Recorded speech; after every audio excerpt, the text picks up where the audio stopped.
Hey everyone, Safelocked here on behalf of the League team. Today we want to share some of our upcoming plans for events, game modes, and skins. Let's start with the upcoming summer event. Back in January, Viego, the Ruin King, returned to Runeterra. He defeated Senna and Lucian, and since then the stakes have been slowly rising. Starting next week, we'll follow the rise of the Sentinels as they band together with new and familiar faces against Viego and make a last stand to save Runeterra from ruin. This event will be a big one, spanning across all of the Riot games.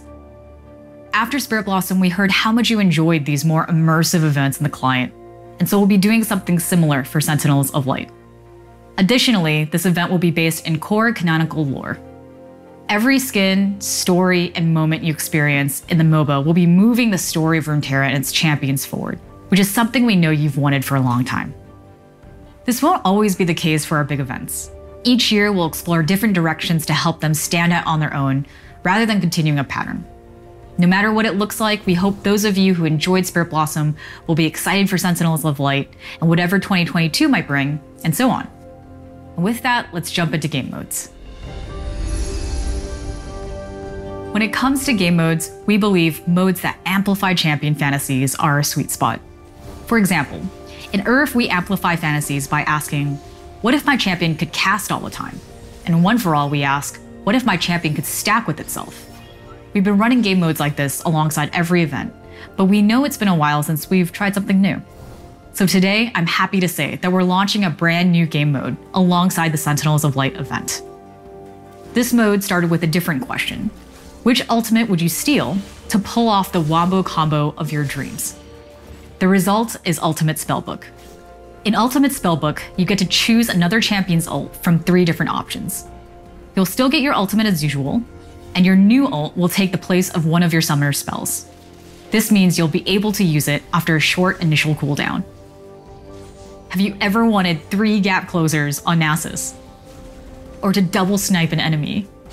Maybe you just want someone to finally peel for you. No matter your dream, this is your time to shine. We can't wait to see all the crazy combos you all come up with.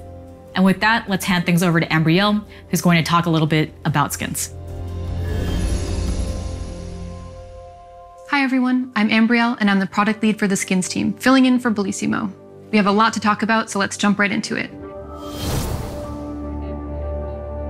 Because we're making more and more skins every year, it's important that we find new thematics you're all really excited about. So this year we wanted to explore some new worlds and expand on a few smaller ones. One of our biggest new thematics so far has been Space Groove, and we gotta say, you were all really vibing with this one. We took a bit of a risk here, as Space Groove doesn't really look or sound like anything we've done before. But you all seem to really love the fresh new approach, so we'll be revisiting this groovy galaxy in the future. While not a brand new thematic, bees were a hit.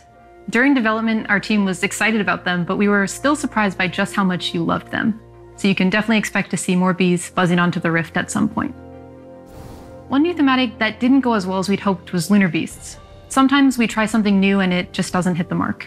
So next year, along with an old favorite, you can expect a new skin line to celebrate the Lunar New Year. When Lunar Beasts first launched, we saw a lot of questions around why there was a Lunar Beast Misfortune skin for Wild Rift, but not for League PC. Then Wild Rift launched their first debut thematic with Stargazer. So let's talk about it. League PC and Wild Rift are both League of Legends, but they're also unique experiences, and that's something we want to be really mindful of.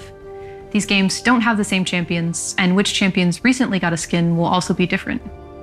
Plus, early data is confirming that folks who prefer to play League on mobile have different tastes than those of us who prefer to play on PC. For example, even though Lunar Beast didn't resonate with PC players that well, it's one of Wild Rift's most popular skin lines so far.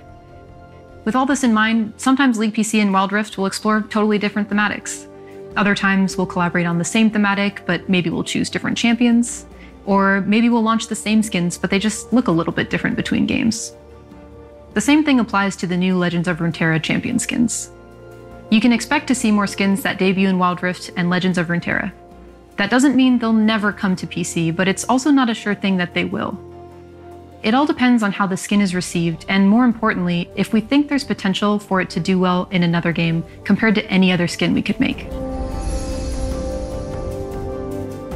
During the thematic vote in January, you all chose Crime City Nightmare as the new thematic you'd like to see.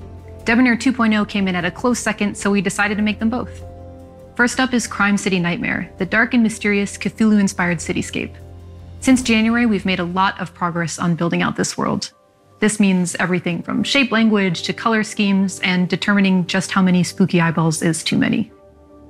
Today, we're ready to share the final concepts for Akali and Twisted Fate. In these pieces, you can really see how we've played around with how each champion can fully embrace their eldritch power during high points of their gameplay. Right now, we're working on bringing these designs along with 3 other skins into the game.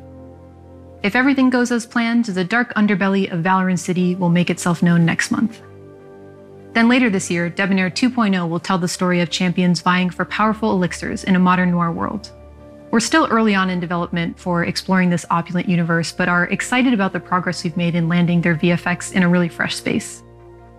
Before we go, we wanted to say a quick word on skins overall.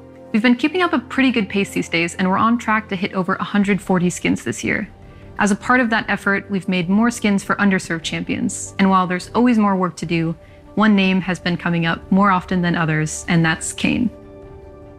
While we're not ready to share a concept just yet, we can confirm that Kayn has a new skin in development, and we're looking forward to getting it into your hands later this year. That's all we have for today. As always, thanks so much for being the players that make all of this possible, and we'll see you next time.